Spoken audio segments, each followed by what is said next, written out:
평안하십니까? 한 주간 동안에도 하나님의 은혜가 우리들 마음에 또 우리 가정들을 만져주시고 지켜주셔서 한 주간을 잘 지낸 것 같습니다.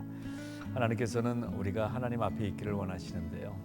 마음이 힘들고 어려울 때 자꾸 등을 돌리기도 하고 멀리 가기도 하는 시간들이 있죠. 그러나 하나님은 꾸짖지 아니하시고 그 넓은 품을 우리에게 여전히 펼쳐 보여주고 계신 줄로 믿습니다. 자, 말씀 앞으로 나오는 것이 바로 하나님 앞으로 나오는 것입니다. 면류관 성경대학 이렇게 이름을 짓고 이 코로나19 비상사태 기간 중에 이 코로나 면류관 이 크라운 바로 그러한 생명의 면류관을 우리가 바라보면서 말씀으로 채워가는 복된 시간이 되시기를 바랍니다. 자, 오늘은 13번째 시간으로 제목을요 산으로 가자. 여름 7월 휴가철이죠. 딴 때 같으면 휴가를 우리가 좀 생각하면서 산으로 가자 이렇게 제목은 정했는데요. 정말 산으로 가는지 어디로 가는지 우리 말씀 본문을 통해서 함께 좀 더 상고를 해보도록 하겠습니다. 자, 오늘 본문 말씀은 요한복음 6장 1절부터 15절 말씀의 내용을 가지고 함께 나누고자 합니다. 우리 말씀을 한번 1절부터 15절까지 저와 같이 봉독하도록 하겠습니다. 그 후에 예수께서 디베랴의 갈릴리 바다 건너편으로 가심에 큰 무리가 따르니 이는 병자들에게 행하시는 표적을 보았음이로라. 예수께서 산에 오르사 제자들과 함께 거기 앉으시니 마침 유대인의 명절인 유월절이 가까운지라.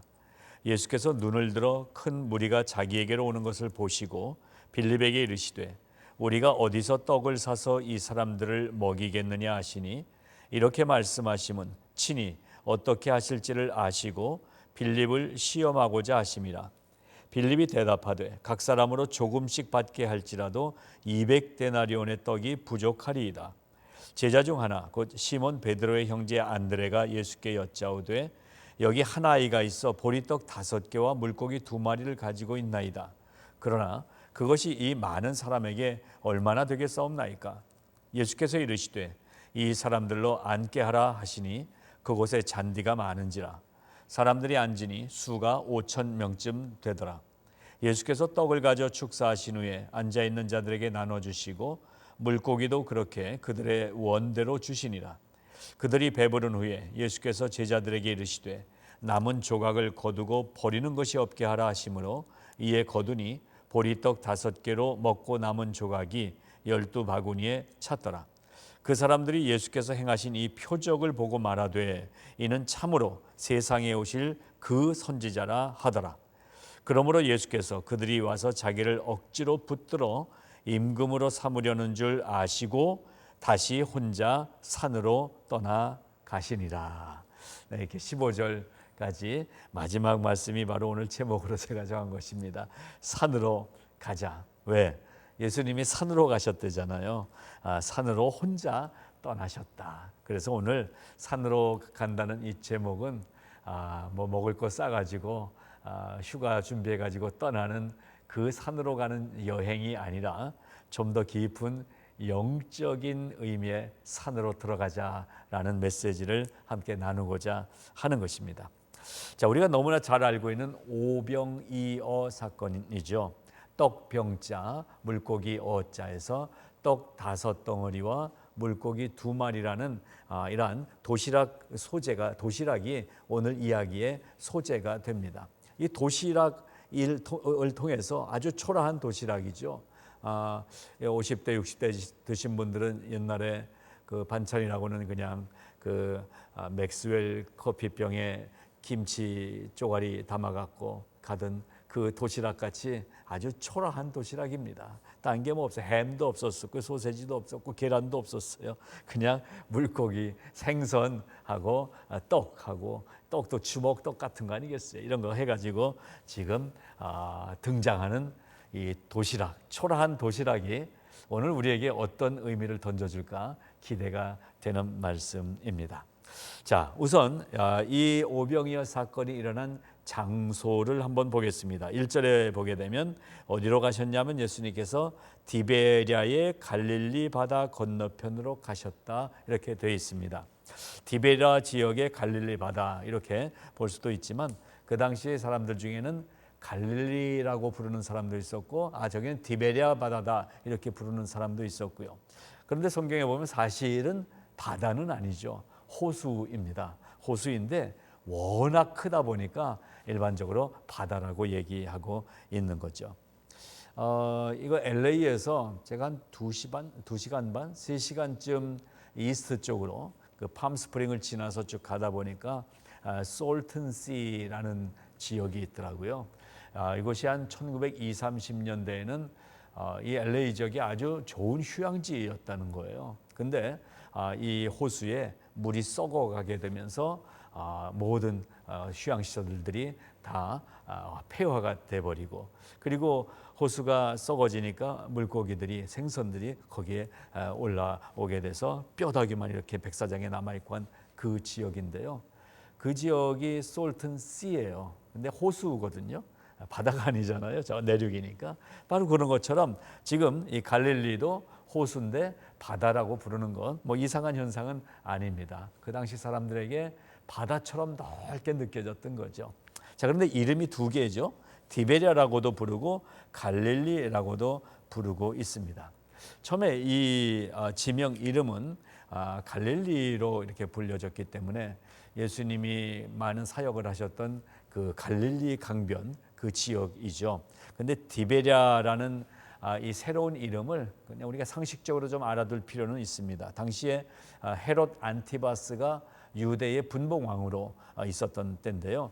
이 안티바스가 이 도시를 새롭게 리모델한 거죠. 도시를 계획하면서 좀 더 멋있게 만든 다음에 이 호수 이름을 당시 로마 황제인 티베리우스 황제의 이름을 따서 디베랴 호수다, 디베랴 바다다, 이렇게 새 이름을 지은 것으로 역사가 기록하고 있습니다. 우리가 뭐 성경 배우면서 이런 상식도 하나 알아두면 좋겠죠.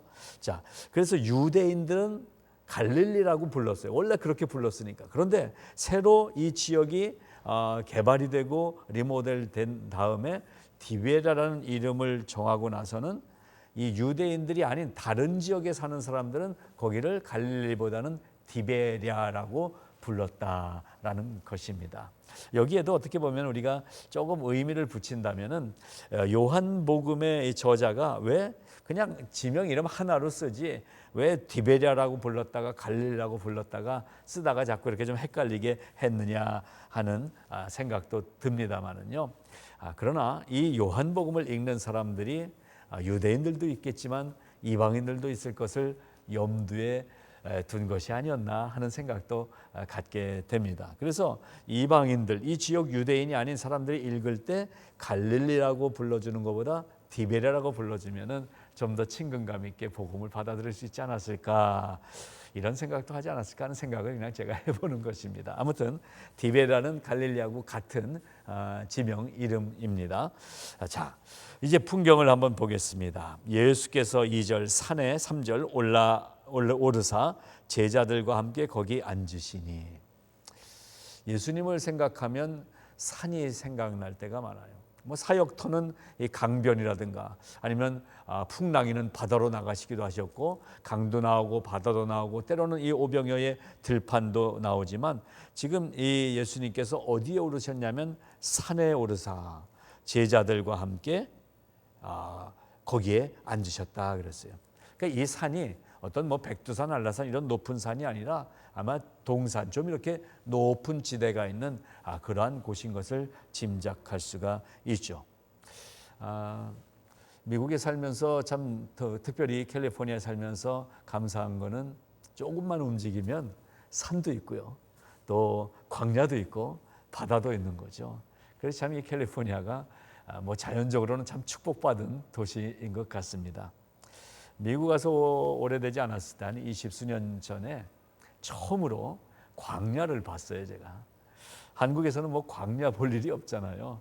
저기 전라도 지역 가면은 뭐 김제 평야는 좀 이렇게 한두 번 본 적이 있지만 이 광야라는 것에 대해서 제가 많은 호기심을 갖고 있었어요. 근데 그때 마침 같은 교회 집사님이 이 광야를 구경시켜 준다고 같이 가자고 그랬어요. 1.5세였어요 그분이. 그러니까는 지리를 잘 알더라고요. 쫙 갔는데요. 모아비 사막도 저를 데려가지고 그 다음에 자슈아 추리도 데려가지고 갔는데 어느 지역 갔는데 거기에 야 이게 광야구나. 황량한데 그 선인장들이 이렇게 좀 있고 그 덤불 같은 그러한 것들이 쭉 있는 이러한 지역을 보면서 가슴이 확 넓어지는 경험을 한 적이 있습니다. 자, 바로 오늘 이 등장한 지역은 그러한 광야인데 제가 나가봤던 이 캘리포니아 지역의 광야에도 들판에도 이렇게 좀 바위 언덕들도 있고 그렇더라고요. 지금 예수님이 올라가 앉으신 곳이 좀 그런 곳인 것 같아요. 조금 지대가 높은 곳에 올라가 앉으셨어요. 저는 이걸 보면서 마태복음 5장이 또 생각났습니다. 마태복음 5장 1절을 시작할 때 이렇게 시작이 되죠. 예수께서 산에 올라가 앉으시니 제자들이 나온지라 입을 열어 가르쳐 가라사대 심령이 가난한 자는 복이 있나니 천국이 저희 것이며 이렇게 산상수훈이 시작되지 않습니까? 그 1절하고 상당히 흡사한 표현이에요. 예수께서 산에 오르사 제자들과 함께 거기 앉으셨다. 산은 영적인 의미에서는 하나님 계신 곳, 예배하는 곳 이러한 의미로 생각할 수가 있습니다. 너무 알레고리컬한 해석이라고 지적하실 수도 있겠습니다만은 제가 문학을 한 사람으로서 산에 대한 이런 동경심을 갖고 예수님이 산에 올라가 앉으셨다. 그럼 저는 이렇게 머릿속에 이렇게 그림을 좀 그려봐요. 산에 올라가 앉으셨는데 지금 조금 높은 지역에 앉으시니까 뭘 이렇게 바라보시면서 제자들과 함께 앉아서 이제 담소를 나누고 있는 모습을 그려보기도 합니다. 자, 그러한 장소예요. 시점은 언제냐? 4절 마침 유대인의 명절인 유월절이 가까운지라. 예, 유월절이 가까웠다는 것은 사람들이 많이 모여들었다. 사람들이 많이 모이는 절기다라는 것을 암시해 주고 있습니다. 그래서 5절 넘어가 보면 예수께서 눈을 들어 큰 무리가 자기에게로 오는 것을 보셨다 그랬어요. 이 산에 올라가 앉으시기 전에도 예수님은 사람들과 대화를 나누시고 가르치시고 병을 고쳐주시고 이러한 일들을 하시다가 지금 이 광야의 어느 한 좀 높은 지대에 올라가 앉으셨는데 이제 좀 쉬시려고 하셨을 수도 있겠죠. 그런데 예수께서 눈을 들어 큰 무리가 자기에게로 오는 것을 보셨다라고 얘기하고 있죠. 큰 무리, 어느 정도의 무리가 군중들이 모여들고 있었습니까? 우리가 상식적으로 성경 퀴즈에 많이 나오는 대로 오병이어에는 5천 명이 모였다 이렇게 알고 있습니다. 맞습니다. 그런데 한 가지 우리가 염두에 둘 것은 이 복음서가 기록될 이 당시에 유대 나라에서는 숫자를 이렇게 셀 때에 사람을 셀 때에 성인 남자만 계수하는 그러한 습관, 규례가 있었던 거죠. 규례가. 그래서 우리 성경학자들은 5천 명의 성인 남자 그리고 거기에 같이 따라온 부인 그리고 아이들 한 2명으로 계산해서 한 15,000명에서 2만 명 정도의 무리가 오지 않았을까라는 계산을 해보는 숫자입니다. 어쨌든 엄청나게 많은 사람들이 모여든 것입니다. 여러분 5천 명 정도 모이면 어느 정도가 되는지 짐작은 좀 되시나요? 그냥 많다. 야 이거 뭐 시골 장바닥 같다 막 이런 표현들을 우리가 하게 되죠. 참 많은 사람들이 모여왔어요. 자 그렇다면 지금 이 사람들이 어떻게 왔습니까? 여기 그대로 써 있는 걸 보세요. 예수께서 눈을 들어 큰 무리가 자기에게로 오는 것을 보셨다고 그랬어요. 어디 사람들이 모여있는 장소에 가서 예수님이 올라가서 앉으신 게 아니라 예수님이 조금 높은 데 올라가서 앉아 계시는데 잠시 후에 사방에서 많은 사람들이 몰려오고 있는 모습을 보여주고 있죠. 이건 무슨 의미를 갖습니까? 예수님이라는 이름이 예수님이라는 분이 누구신지 이미 이 유대 사회 속에서 뭔가 바람을 일으키고 있는 인물이었다라는 것을 짐작할 수가 있습니다. 세례 요한이 사람들에게 많은 인기를 얻었어요. 사람들이 많이 세례 요한에게 나와서 세례도 받고 그리고 복음의 소식을 들었어요. 근데 그 세례 요한이 전하였던 메시아라는 분이 예수 그리스도 아니십니까? 근데 이 예수님이 오셨는데 사람들이 메시아인지 모르는 상태일지라도 일단 나온 거예요. 뭐예요? 세례 요한을 통해서든지 아니면 성경의 가르침을 통해서든지 이 예수라는 선지자가 올 거, 메시아가 올 거다라는 이 생각을 가지고 있는데 꼭 메시아 같은 일을 하는 사람이 나타났다는 거죠. 이분이 나타나면 병을 막 고쳐주고 죽은 사람도 일으켜주고, 그러니까 사람들이 관심이 생겨서 정말로 많은 사람들이 예수의 소문을 듣고 예수님이 지금 저 광야에 그 언덕 위에 앉아 계시다더라. 그래서 여기저기서 몰려오고 있는 상황이라는 것을 충분히 짐작할 수가 있습니다. 요즘 뭐 현대사에서 정치하는 분들이 많이 사용하는 법이지만 뭐 선거 유세를 한다 뭐 한다고 할 때 뭐 지역별로 이렇게 단체로 관광버스 태워서 데려와서 이렇게 지금 5천 명 앉아 있는 게 아니라 다들 예수님에 대한 소문을 어디선가 듣고, 지금처럼 뭐 이 전화기가 있는 시대도 아니에요. 입소문을 타고 야, 예수라는 분을 우리도 한번 만나봐야 되겠다. 그렇게 나온 사람들이 5천 명, 남자만, 성인 남자만 5천 명이 되는 무리가 모이게 됐습니다. 자, 이렇게 모여들었는데요. 이제 오늘 이야기의 그 초점이 지금부터 시작됩니다. 그 많은 사람들이 왔는데요. 이 오병이어 사건은 마태, 마가, 누가, 요한 4복음서에 다 기록이 되어 있거든요. 그래서 4개 복음서가 표현하고 있는 부분들을 다 합쳐보면은 전체적인 그림을 볼 수가 있는데요. 지금 이 시간이 언제쯤인가 하는 것도 볼 수가 있습니다. 지금 이 시간은 언제냐 하면은요, 이제 황량한 들판에 석양이 떠오르기, 석양이 짙어오기 시작하는 때인 거예요. 날이 저물기 시작했다라는 것을 다른 복음서에서 표현해주고 있습니다. 자, 황량한 들판에 날이 저물기 시작했습니다. 근데 예수님은 지금 앉아 계시는데 이 사람들이 예수님을 보고 예수님의 뭔가 말씀을 듣고 예수님이 뭔가 기적을 행하시는 것을 확인하고 싶어서 지금 움직이지 않고 앉아 있는 거예요. 근데 끼니 때가 됐어요. 자, 한마디로 주최한 건 아니지만 주최측이 되신 거예요, 예수님이. 그러니까 모인 사람들 뭐 이거 책임을 좀 져줘야 되잖아요. 그런데 어떻습니까? 상황은 예수의 영향력이 이렇게 큰 것을 보고 왔는데 실제 육체는 허기진 상태예요. 말씀에 대한 생각도 있고 뭔가 기적에 대한 기대도 있는데 배는 고파. 이게 지금 오늘 사건의 현실입니다. 자, 그래서 이제 예수님이 이 어려운 상황 속에서 대처를 해야 되잖아요. 이걸 어떻게 하지? 그래서 이 뒷부분은 제자들과 함께 이른바 비상대책위원회가 결성이 됐습니다. 요즘 뭐 줄임말로 해서 비대위라고 하죠. 그래서 이 오병이의 사건이 나타나는 광야에서 열린 예수님의 비대위 비상대책회의 현장을 이 요한복음이 기록을 하고 있습니다. 자, 어떻게 지금 이 비상대책회의가 진행이 되고 있습니까? 5절 한번 보십시오. 예수께서 눈을 들어 큰 무리가 자기에게로 오는 것을 보시고 이 상황에 대해서 먼저 이 상황을 풀어갈 생각을 하신 분이 제자가 아니라 예수님이셨어요. 5절 빌립에게 이르시되 우리가 어디서 떡을 사서 이 사람들을 먹이겠느냐. 예. 이 상황에서 이 전체 지금 주요 인물, 핵심 인물이신 예수님은 사람들이 모였을 때 사람들의 필요에 대해서 이미 간파하시고 관심을 갖고 계셨다라는 것입니다.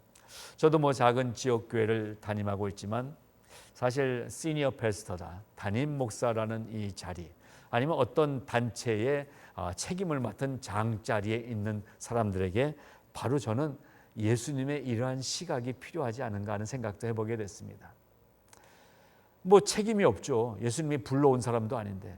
근데 예수님 앞에 사람들이 모여 있어요. 그러면 이 사람들도 내 책임이라고 여기는 이 마음이 리더의 마음이 아닌가 생각이 됩니다. 제가 선교기관에서만 이렇게 사역을 한 것이 꽤 오래됐던 것 같아요. 82년도부터 선교방송기관에서 선교 언론에서 사역을 하면서 주변에 다른 기독교 신문들 이런 기자들하고 친하게 지내면서 늘 하던 얘기가 뭐였냐면 왜 우리는 이런 대접을 받아야 하느냐는 거였어요. 정말 열심히 일하고 그러는데 선교기관이라는 걸로 이렇게 페이도 다른 일반 직장에 비해서는 막 너무나 차이나게 적고 막 이런 모습들 보면서 야, 우리는 왜 이렇게 대우를 받아야 되지? 이런 얘기들을 나눈 적이 있습니다. 그때 그런 생각을 이렇게 서로들 나눴어요. 중간 간부가 돼서 위에 이제 경영진과 그리고 또 이제 아래 직원들 사이에서 이런 해법을 생각해 보다가 결국 이러한 문제는 경영진에게 있다, 리더에게 있다라는 생각을 하게 되더라고요. 저희 송화장로 교회도 어떤 문제가 생길 때 책임은 저에게 있다고 저는 생각을 합니다. 그게 리더의 자리인 것 같아요. 왜 교인들이 기도를 안 해서 그렇다고, 교인들이 헌금을 안 해서 그렇다고, 이렇다면 이게 정말 제대로 사역하는 목사라고 할 수가 없겠죠. 책임은 리더에게 있습니다. 예수님은 그래서 우리에게 리더들에게 특히 오늘 이런 모델이 되어 주십니다. 예수님은 5,000명, 남자 5,000명 앉아있는 이 수많은 사람들의 뭘 보셨습니까? 허기를, 배고픔을 보신 거예요. 저는 오늘날 교회가 가져야 될 마음이 이 마음인 것 같아요. 이게 긍휼 아니겠어요? 떡과 복음이라는 단체가 있었어요, 전에. 그런데요, 기아대책기구의 슬로건이기도 하죠. 복음을 전한다, 예수를 전한다, 말씀을 전한다. 당연하죠. 이게 영원한 생명이니까. 그런데요, 이 영원한 생명을 전하기 위해서는 지혜도 필요하고 그리고 이에 필요한 다른 것들을 동원하는 능력도 필요하다고 저는 생각을 합니다.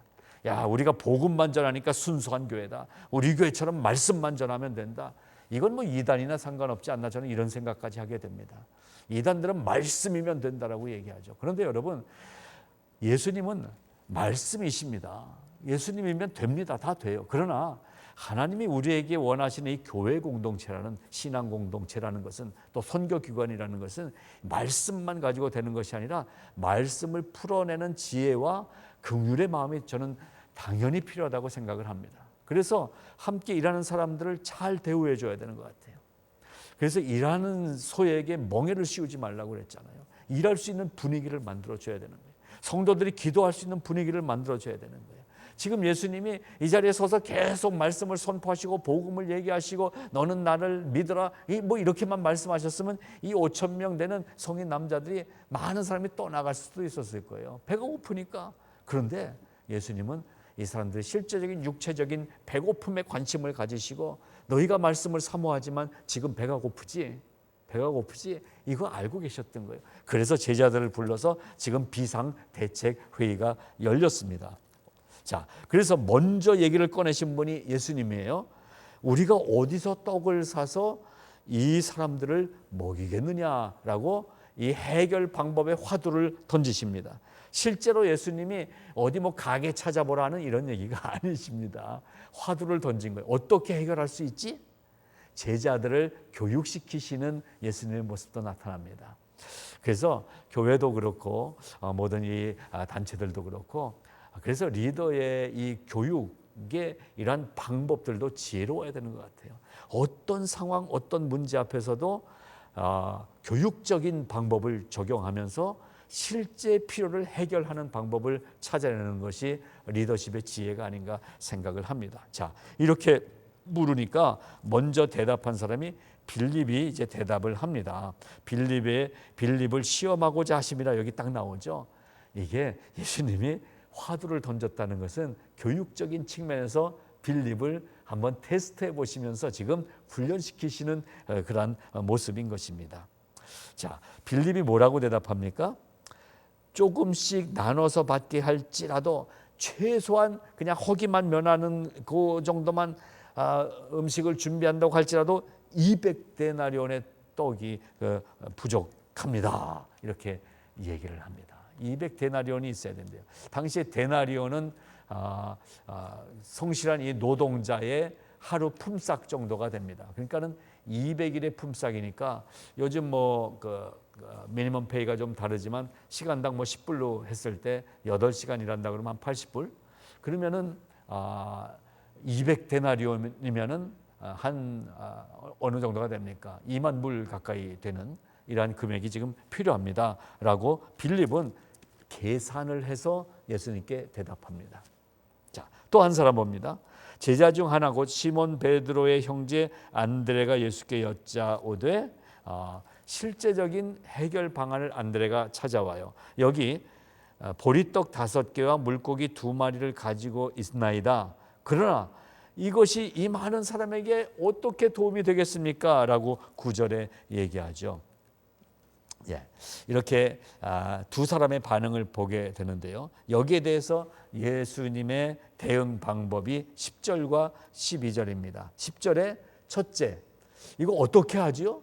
떡 5개하고 보리떡 2개는 여기 있는데 이걸로 다 먹일 수 없을 것 같은데요 라면서 일단 도시락 하나 갖고 왔어요. 또 빌립은 계산을 해보고 지금 먹이려면 200데나리온이 필요합니다 라고 지금 이러한 제자들의 의견이 나왔어요. 근데 예수님은 의견을 듣기만 들었어요. 이 의견에 대해서 그래, 그거 맞다, 아니다, 빌립 그거 계산 다시 해봐, 이렇게 대답에 대해서 반응하신 게 아니라 예수님은 마이웨이세요. 늘 예수님이 길이시기 때문에 예수님은 내 길을 내가 가련다.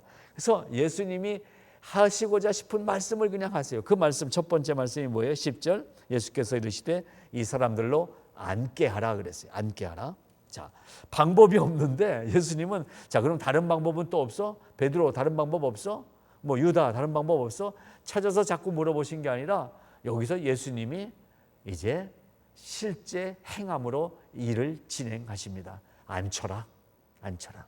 여기 다 둘러앉게 해라 라고 첫 번째 방법을 풀어가고 계십니다. 그리고 두 번째 12절, 다 나눠준 다음에 남은 조각을 거두고 버릴 것이 없게 하라.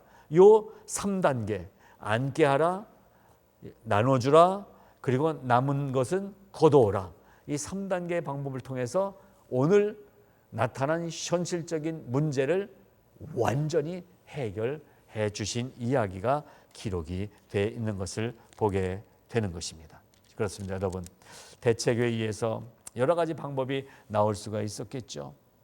그러나 예수님은 제자들의 방법을 구하신 것이 아니라 제자들로 하여금 눈을 뜨게 하는 훈련을 하신 거예요. 나타난 현실적인 어려움 앞에서 현실적인 문제의 어떤 방법을 가지고 이걸 가지고 해결하는 것이 아니라 아무것도 없는 상태에서도 해결할 수 있는 예수님의 능력을 보여주시면서 이 제자들에게 그러한 방법을 가르쳐주고 계신 것입니다. 자, 오늘 오병이어는 구약의 한 사건과 연결됩니다. 출애굽 백성들에게 하나님이 주신 것이 뭐였죠? 만나와 메추라기였어요.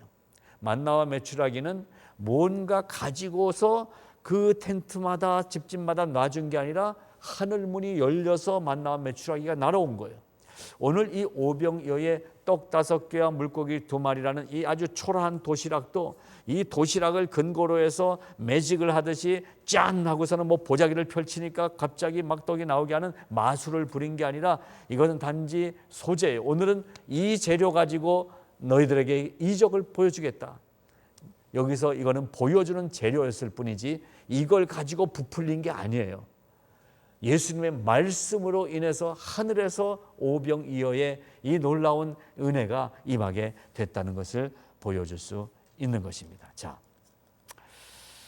예수님은요, 어떤 상황 속에서도 당황하거나 놀라시거나 어떻게 하지? 걱정하신 법이 없으셨다는 사실을 10절에서 확인합니다.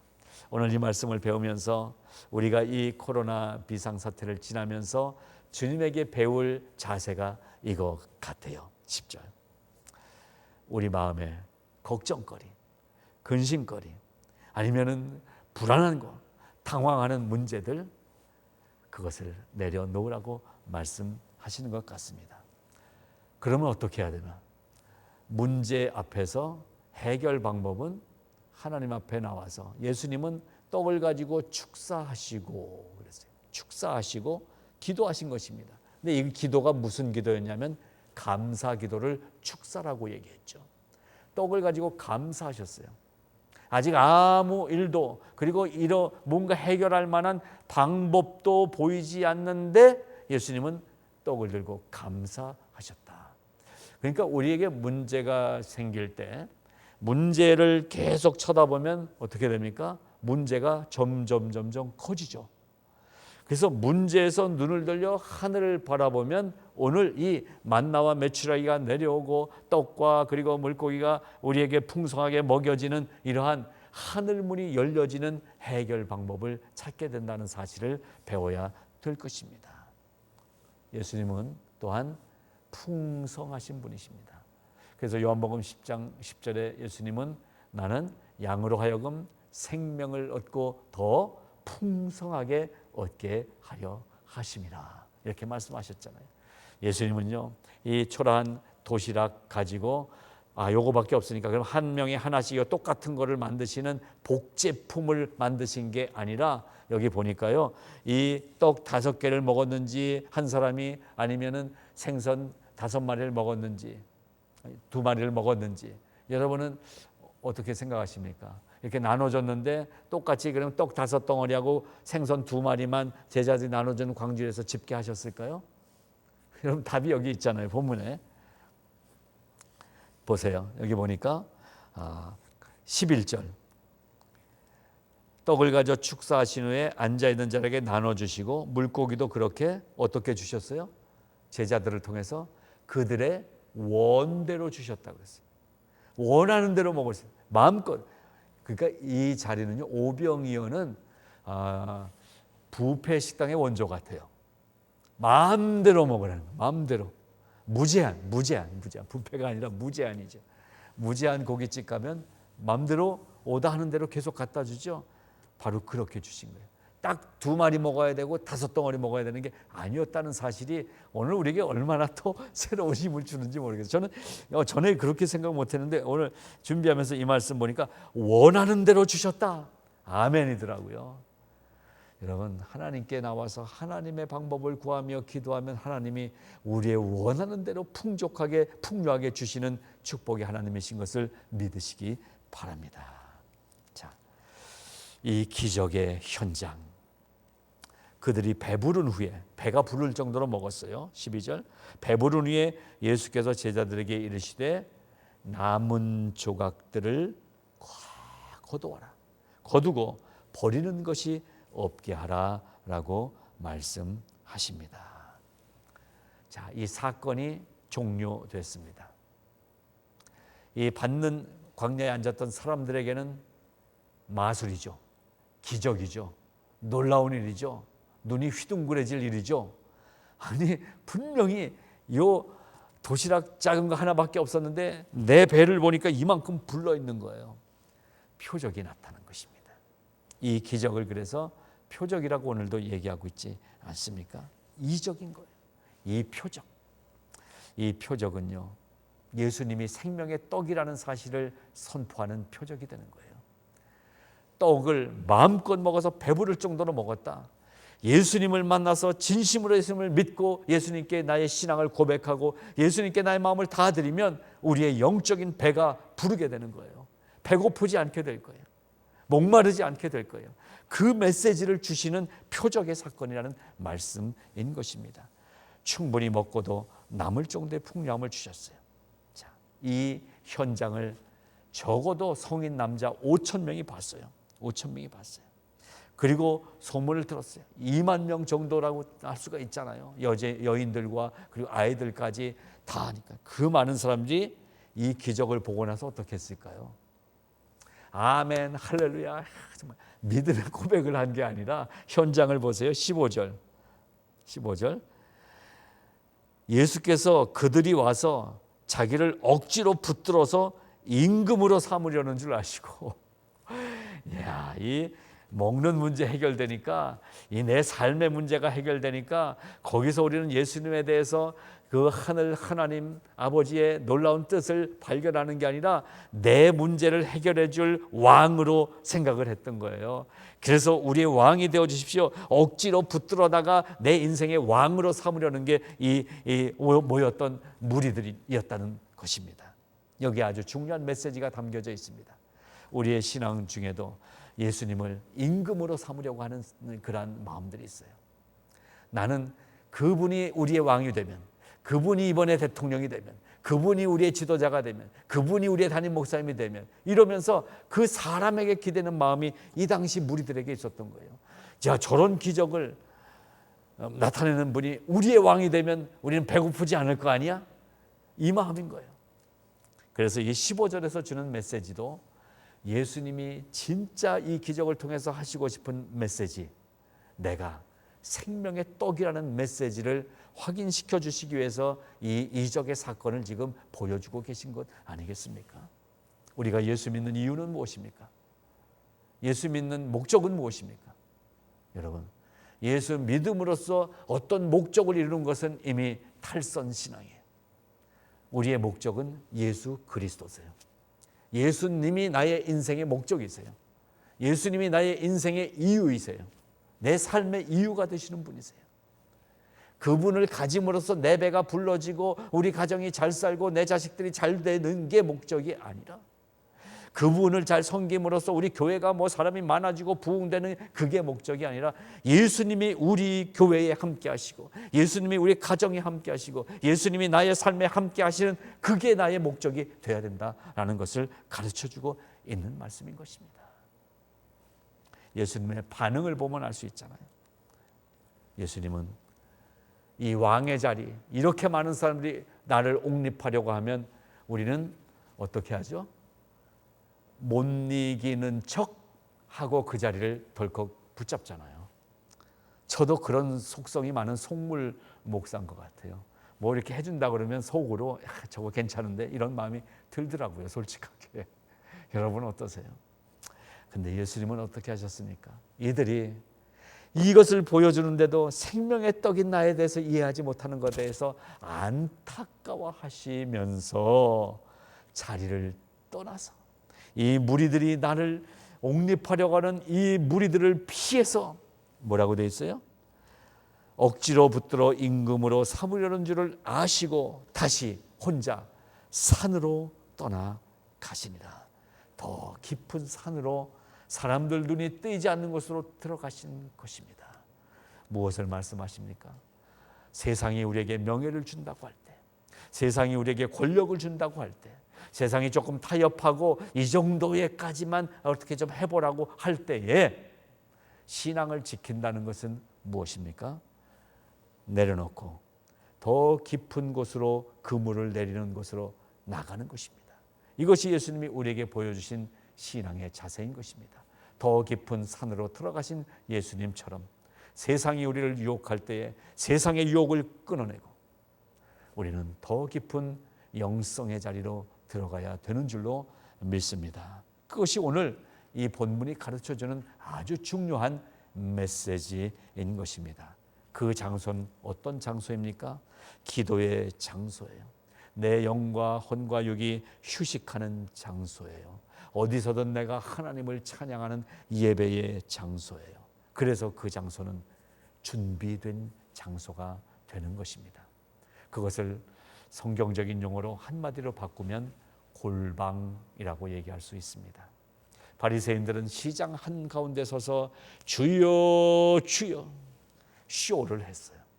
그런데 그 옆에 가난한 과부는 창피해서, 부끄러워서 한 구석에 숨어서 엽전을 넣으면서 기도했던 거예요. 예수님은 이것을 비교하시면서 무엇을 가르쳐 주십니까? 깊은 곳을 가르쳐 주십니다. 저는 이 코로나19 기간이 이 깊은 곳을 배우는 너무나도 축복된 시간이다 생각이 됩니다. 힘들고 어려운 이 시간, 뭔가 답답하고 너무나 마음이 막 힘들어지는 이 시간, 이 기간에 우리가 찾아야 될 곳은 골방의 자리, 골방의 시간인 줄로 믿습니다. 예배자가 되는 자리, 그 예배의 자리에서 주님을 개인적으로 만나는 그 시간, 내 기도하는 그 시간, 그때가 가장 귀하다. 그렇습니다. 그 자리로 들어가야 우리는 5천 명이 모인 그 베세다 광야에서 예수님의 말씀에 열광하며 아멘 할렐루야 하면서 이 함께 어우러지는 이 대부흥 집회를 그리워하고 있었어요. 지금도 전에 모이던 숫자대로 우리 교회가 100명이면 100명, 1000명이면 1000명 다 모여서 예배하는 그 자리가 지금 그리워지고 있어요. 그런데요, 이 기간에 주님이 우리에게 원하시는 것은 그 다 함께 모여서 큰 소리로 외쳐대는 그 대중 집회의 자리가 아니라 너 혼자의 예배의 자리는 어디냐라고 물어보고 계시는 주님의 음성을 들으시기 바랍니다.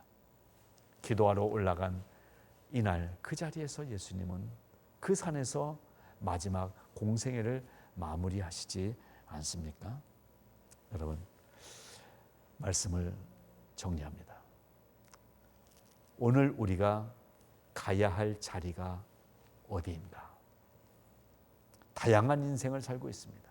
어떤 분은 학교 선생님으로, 어떤 분은 장사하는 분으로, 어떤 분은 또 회사에서 자기 맡는 전문 잡을 가지고, 어떤 분은 뭐 남 차를 수리해주는 자동차 샵을, 다양한 우리의 인생살이가 있습니다.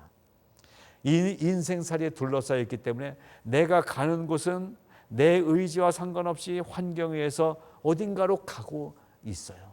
그렇게 가다가 푸시킨이 노래한 것처럼 삶이 그대를 속일지라도 화내거나 노여하거나 힘들어하지 말라라고 하는 음성에 그냥 조금 위로받으면서 어딘가 정말로 갈 곳을 모르면서 가고 있는 것이 인생길이 아닌가 생각이 됩니다. 그런데 오늘 이 말씀은 지금 이 시간 우리가 가야 될 곳이 어딘가를 가르쳐주고 있습니다. 어디입니까?